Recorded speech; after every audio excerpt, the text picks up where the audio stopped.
Have you ever wondered how people practiced medicine in the past? What did they know about how the human body works? Which medicines and equipment did they use? Well, I can tell you that humans have been using scalpels, scissors, and needles far longer than you might think. And it's mainly thanks to people being found buried with their medical tools that we even know any of that. From a Pompeii doctor fleeing the volcano with their surgical kit, to a man carefully buried with his physician's toolkit, to proof of an eye doctor at sea over 2,000 years ago. There are some incredible facts on today's episode. Welcome to the Archaeologist Notebook.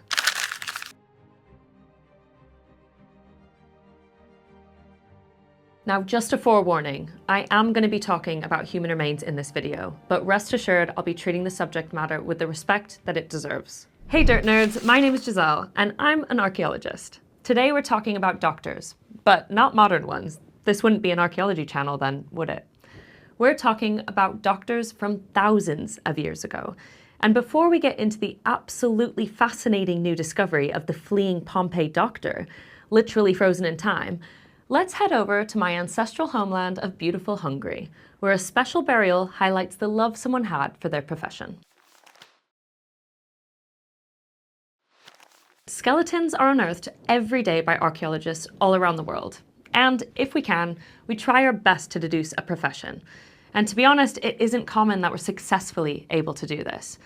But when a 2,000-year-old skeleton was excavated with complete medical equipment in rural Hungary, with tools on a level of sophistication from this era only seen in Pompeii, it became a sensation in the world of archaeology. Located about an hour and a half east of Budapest is Jászberény, in the center of the Jászság region, where our doctor was found. Now, in Roman times, after plenty of back and forth, what is now Hungarian territory was split into different provinces of Roman rule. The western side of Hungary was called Pannonia, and the eastern part, established a bit later, was called Dacia. But in between, there was actually a large space without Roman rule. And can you guess where this doctor was found? Right in that middle area, in what is now the Jászság region. 2,000 years ago, though, this no man's land territory was called Barbaricum by the Romans and was inhabited by nomadic people. The main residents were the Sarmatian Iazyges, a nomadic horse-riding people of the Great Plains. But there were also smaller tribes, like the Celtic Catini. They were known for their iron metallurgy. Then there was the Anarti, who lived near the Carpathian Mountains. So was this doctor from one of these nomadic tribes? Let's first have a look at the excavation, and more importantly, the artifacts found with the burial. In 2022, a team from the Institute of Archaeology at Eötvös Loránd University in Budapest were out digging in Jászberény. While excavating a shallow grave, they uncovered a skull, ribs, long bones. Ultimately, they revealed the skeleton of a 50 to 60-year-old man. It may have seemed routine at first, but when wooden boxes with little metal tools inside were discovered at the foot of the skeleton, the team knew they'd found something unusual. A closer look revealed that the tools were meant for surgery. Forceps, needles, tweezers, and high-quality scalpels. The scalpels were even decorated with engravings and had replaceable steel blades. The same system we use with scalpels today. But where had the archaeologists seen finds like this before? The Roman Empire. Despite being found in the nomadic lands of Barbaricum, these were surgical instruments that matched others in the Roman Empire. The decorations on the scalpels were distinctly Roman. In fact, an exact version of these scalpels were found at a dig site in Gaul, all the way over in modern-day France. This complete medical set would have been an incredible find within the Roman Empire alone, but to be found outside the borders? Who was this guy? Working alongside archaeologists and experts from the Jász Museum and the Eötvös Loránd Research Network, the artifacts have been further analysed against the site and the general area, leading to the latest hypothesis, that this well-equipped doctor had trained in one of the imperial centres of the Roman Empire and was travelling to perform his job, but died along the way. The next steps will be isotopic analysis of the skeleton to try and determine where he was originally from. If only we knew where he was going. I always think of doctors running to help, but when it comes to history, maybe I should also be considering doctors having to flee, like our doctor from Pompeii, who we'll come to soon. But first, I've got a remarkable discovery of someone whose profession was written down, leaving no question about what they did for a living. That's a real winner for the archaeologists excavating that tomb. 2,000 years before this Roman-era doctor was buried, a royal doctor was buried in a colourful tomb in Saqqara, Egypt. And it was only discovered last year. So not only is this news recent, the research hasn't even been officially published yet, but we do know quite a bit for sure, and all thanks to being able to read hieroglyphics. Back in 2025, a small team of archaeologists from the Franco-Swiss Archaeological mission were working on an excavation in the necropolis of Pepi I. Over the years, they'd found a few kiln tombs, but they weren't expecting to find one at this site. Wait a second, what's a kiln tomb, you might ask? It's a subterranean tomb with enough space to hold a coffin. It's made of mud bricks, it's long, not too tall, but what's really interesting is how it's accessed. The only way in and out is through a burial shaft, always located to the north of the entrance. So what happened here? Archaeologists were slowly excavating down the shaft leading to the tomb when a limestone lintel began to appear.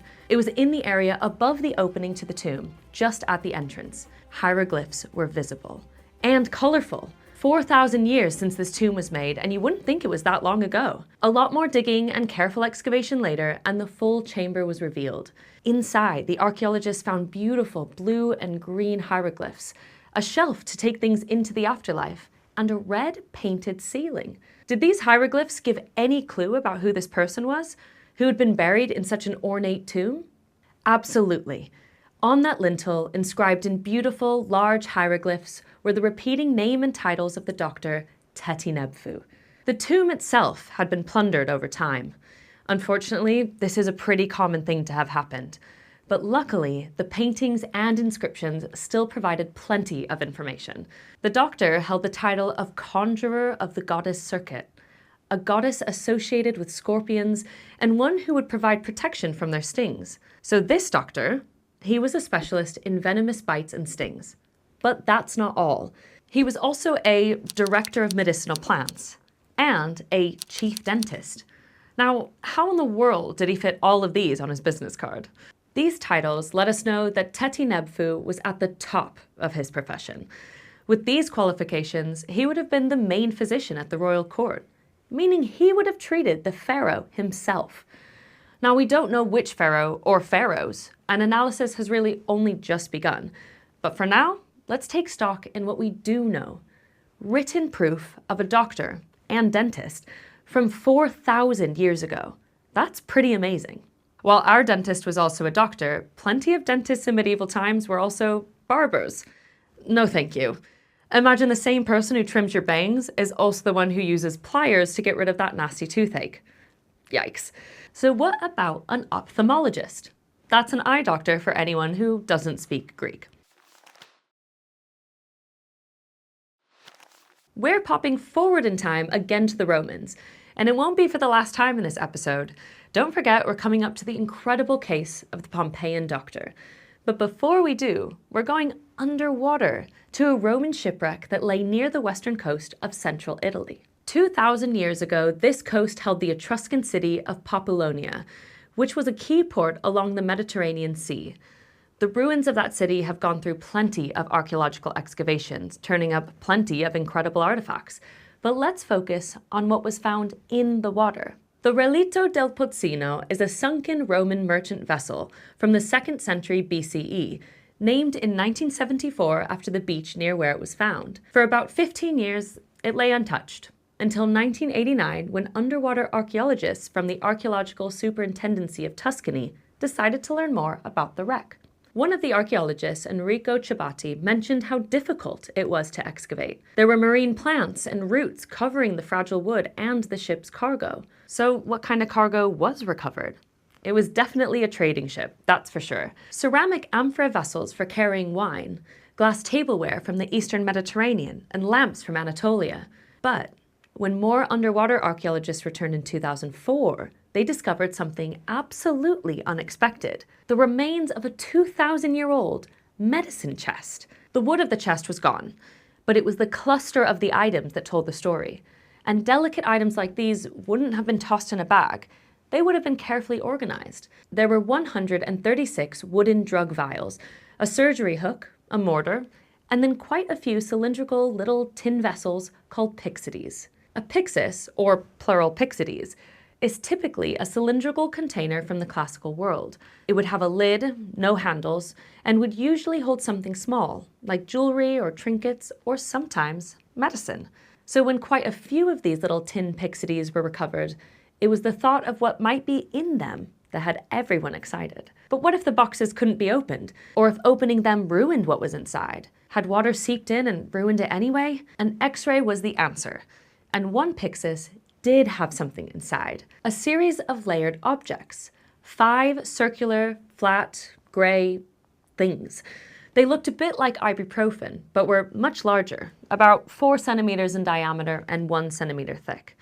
They sure looked well preserved, and it appeared that the tight-fitting lid had paid off and kept water out of the container. But had it truly worked? Some painstaking and careful conservator work later, and 5 preserved tablets were sat out on a desk. And take a close look at this tablet. Do you see those little dots and lines on it? These look like a piece of fabric has left an impression, which tells us that the tablet was wrapped in fabric at some point. Maybe put in a pocket or kept wound so it wouldn't crumble. One of the tablets was a bit broken, so a few Italian scientists got to chemically analyzing the artifact. It contained 2 zinc-rich materials, hydrozincite and smithsonite, plus different plant and animal residues, starch, some pollen grains, beeswax, and pine resin. And what do all these things combine to be? Well, it didn't look exactly like anything we'd see today, which means it's necessary to look for similar recipes in historical documents. And thankfully, the Romans loved to write things down. Really, historical writings are where we get most of our information about the history of medicine. So archaeology and understanding artifacts is actually crucial. Physical finds can provide new mysteries, give us more questions or insight, or in this case, corroborate the written word. The chemists combed through the writings of Pliny the Elder and Pedanius Dioscorides, a Roman and a Greek who both wrote about medicine. These 2 zinc compounds I mentioned before, hydrozincite and smithsonite, appear in their writings as well, claiming benefits to the eyes and to the skin. And that checks out. Zinc has antibacterial and antiviral properties, and it can reduce inflammation. When I was researching all this, I started to think that I should have some zinc in my skincare. And I had a look around my bathroom drawers, and I do. I actually use an antiseptic healing cream with zinc oxide in it if I want to fight off any sort of possible inflammation or bacteria. And back to these writings really quick. In their research, the scientists kept coming across the word collyrium, the Latin word for eye wash, but deriving from a Greek word that means small, round loaves. I mean, these do look like small, round loaves. I agree with them. I think all of these things could very well match, making this a tablet for eye problems. But how would you use it? A bit of collyrium would be cut off, then ground down into a powder and mixed with a liquid until it could be applied to the eye. I present to you Roman eye drops. So there was an eye doctor on board, or someone who had enough ailments that they kept a chest of items just in case. Hey, we all know someone who never fails to pack a first aid kit. Chemical analysis is both nerdy and riveting because it teaches us so much more about an artifact. What would have been stored in a pot? Chemical analysis can tell us that cheese used to be in it. What makes up a medicinal tablet? Zinc. How about what's been left behind on a surgical instrument? Blood? Something else? Let's pop over to Jiangyin County in China to find out. Back in 1974, archaeologists were digging about 90 miles northwest of Shanghai when they discovered a Ming Dynasty tomb dating to the early 1400s. It wasn't just any tomb they were excavating, though. Just like the colorful royal physician's tomb found in Egypt, this tomb belonged to a physician by the name of Xia Xuan. But unlike the Egyptian tomb, Xia Xuan's tomb wasn't empty. It contained the earliest and most complete set of surgical instruments ever discovered in China. Iron scalpels, scissors, forceps, and medical containers, to name a few.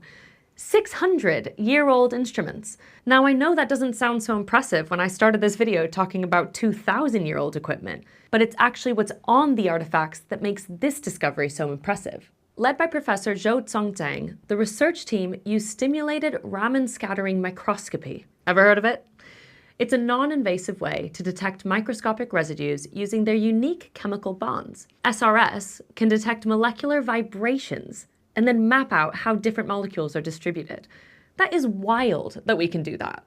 Without actually running anything through a machine, we can figure out what molecules a residue is made of. So 2 milligrams of a red residue were examined from the scissors and the forceps. They were medical tools that belonged to a physician, so blood? Actually, no. The researchers found out that the residues contained molecules that matched aconitine, a highly toxic compound that comes from the plants in the aconitum family. You might have heard of monkshood or wolfsbane. All parts of that beautiful plant are deadly poisonous, even just handling it, because the poison can be absorbed through the skin. Chest pain, numbness, vomiting, change of heart rhythm, shortness of breath, death? Yikes. So there was poison on these tools. Was the physician a murderer? Well, nowadays, traditional Chinese medicine has found methods to process monkshood so that it's safe to use under certain specific conditions. It's even regulated, very carefully, by the State Food and Drug Administration of China. But why even use it? It's a poison. Is there a chance that hundreds of years ago, Xia Xuan had figured out a safe way to use it? According to some texts from the 14th century, medical practitioners in China had found ways to lower the drug's toxicity, including treating the plant with urine or boiling the plant in vinegar. Once fully prepared, the processed aconitine would likely have been applied to the skin prior to a procedure to numb the area, a topical anesthetic. Professor Zhou had found records of anesthetic prescriptions in Ming Dynasty medical texts, but this archaeological find and analysis, it physically proves it. These surgical instruments have taught us archaeologists that not only were Ming physicians practicing surgical techniques, but they were also able to control the toxicity of a poisonous plant to make surgery less painful. That is some high-level science, and I can only imagine it didn't have a 100% success rate. But accidental murder rates through history sounds like something we should go over in another video. We are on to our final medical update of the archaeological world, and this one really made the rounds in my archaeology group chat. The Doctor of Pompeii. And like our Ming Dynasty physician, it's thanks to recent science that we know what we know. The Doctor, before they were called that, was actually originally discovered in 1961. So let me start at the beginning. In 79 CE, the nearby Mount Vesuvius erupted, covering the bustling city of Pompeii with ash, pumice, and pyroclastic flows. The eruption killed an estimated 2,000 people, stopping them in their tracks as they sheltered or attempted to flee. Skeletons have been uncovered, as have the famous plaster casts, one of which is our Doctor. You've probably seen these casts in photographs before. They're extremely moving. And when I visited Pompeii as a teenager, it wasn't the fancy houses or the mosaics that stuck with me. It was these. Hands over their mouths, arms raised to the sky to defend themselves from flying pumice stones, shielding others from the disaster. To be honest, the casts are quite hard to look at. They feel both archaeological and almost like a remembrance art piece. You're looking at someone's last moment, an actual person. And it's necessary to always think of these casts with the mindset that these were living people. They aren't merely scientific objects to be analysed. And the way I think of it, when they are analysed, it's to add more understanding to who that person was. We give them their personhood back, so they aren't simply labelled as a fleeing victim. The casts weren't intentionally made to be put on display in the Archaeological Park of Pompeii as they are now. They were originally created by archaeologist Giuseppe Fiorelli, starting in 1863, when he realized that there were cavities in the erupted material where a human had sadly died. Could preserving these cavities give more information about the people who'd died, rather than simply excavating bones? It did a little, but in quite a harrowing way. Bones would have been revealed with a normal excavation, and that would have shown the position a person was in when they died. But plaster casts fill in the space around the bones and provide the full final pose, the final expression of a person. And our Doctor? They were one of these plaster casts, found in a fetal position, clutching what looked to be a bag of some kind. In the southeastern section of the ancient city of Pompeii is the archaeologically named Orto dei Fugiaci, or Garden of the Fugitives. 65 years ago, led by archaeologist Amedeo Maiuri, more than a dozen plaster casts of adults and children were made of the victims there. But they stayed as plaster casts. No additional excavation was done on the bodies. Then in 2015, a program was launched to systematically review the casts. And it was when the review moved to this cast in 2016 that the items near the eventual doctor were really studied. A small excavation of the cast later, and a 12 centimeter by 5 centimeter metal case was recovered. Interestingly, the case had an internal toothed wheel lock, a mechanical creation to protect whatever was inside and keep it safely locked away. But what was it protecting? Crucial professional tools? What was inside? Thanks to CT scanning, archaeologists could have a peek. A fabric purse with 3 bronze and 4 silver coins, a slate cuticula, which is a stone plate with a depression in the middle used for dissolving powders and liquid, and small metal surgical instruments. This was no first aid kit, especially with that cuticula. This was a medical set that could easily belong to a medicus, a doctor. We don't know who this person was, but we can analyze the bones to figure out things like the age, the sex, and any diseases the person might have had. But important objects being held close to the body, ones that match with belonging to a doctor, that adds a different level as to who this person was. We now have a profession. So what was happening? So many articles online say that the doctor was fleeing the scene, that this money in a purse shows escape, and that they were smart enough to think about what would happen after they left Pompeii. They'd have to look for work, so they brought their tools of the trade with them as they fled. But I'd like to propose a different theory. I've never known a nurse or a doctor who fled when there were people in trouble. I've seen medical practitioners run towards people who have fainted or cut themselves in the street, grabbing things like Band-Aids out of their bag to help. And I can imagine that if medicine is your profession, carrying a few tools in your purse would be no different then as it is now. So what if this doctor wasn't fleeing? What if this doctor was trying to help? Ash, stones, heat, people would have been suffering. And it may be that this doctor was only trying to save lives when they unfortunately lost their own. Doctors have obviously been crucial through time, but diving into these sites and artifacts really reminds me how important they've been and how revered they've been. And this only scratches the surface of medical archaeology. Is there a story you think I need to tell? Or a mysterious find that you'd like me to get to the bottom of? Anyone heard of Ötzi the Iceman and his famous first aid kit? There's so much more I can say. But for now, don't forget to like this video, subscribe, and hit the notification bell so you don't miss out. Thanks for watching, and I'll see you in the next one.